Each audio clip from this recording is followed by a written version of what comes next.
The Lord be with you. A reading from the Holy Gospel according to Luke.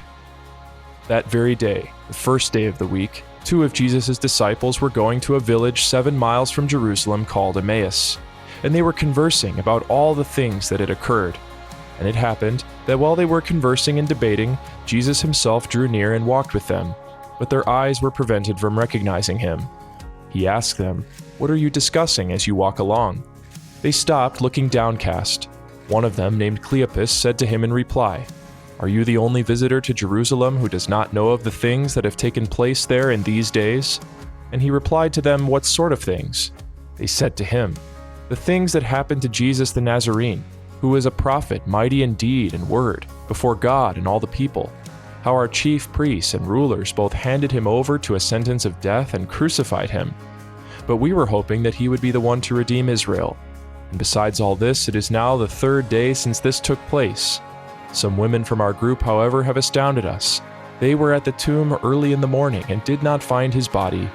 They came back and reported that they had indeed seen a vision of angels who announced that he was alive.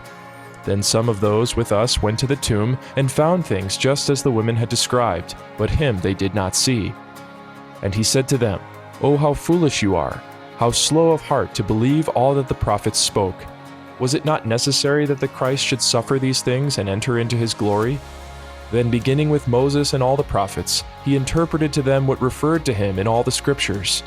As they approached the village to which they were going, he gave the impression that he was going on farther.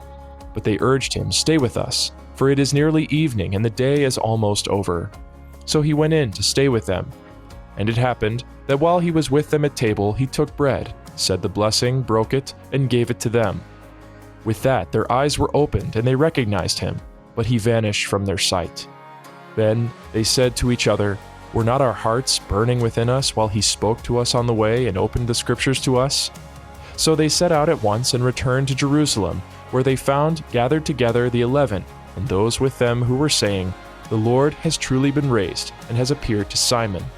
Then the 2 recounted what had taken place on the way, and how he was made known to them in the breaking of bread. The Gospel of the Lord. Praise to you, Lord Jesus Christ. Hi, this is Father Nick Smith, pastor of St. Patrick's in Perry. On this 3rd Sunday of Easter, we read the account of the way to Emmaus, the 2 disciples walking along the way to this town of Emmaus when Jesus, the risen Jesus, comes and meets them. This whole encounter is really an extended Mass. The Mass is Emmaus in miniature. Let's see how this happens.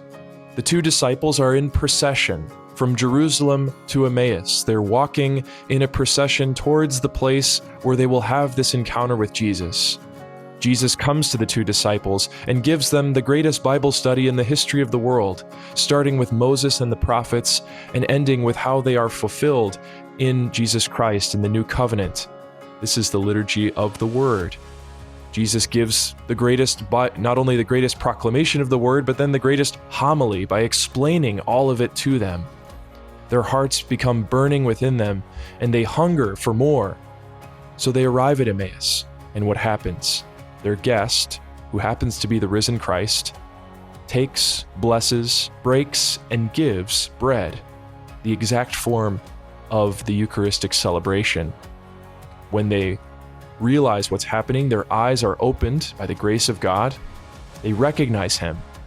Jesus vanishes, but he has not abandoned them, because while his actual body is now absent, his sacramental body and blood remain with the disciples.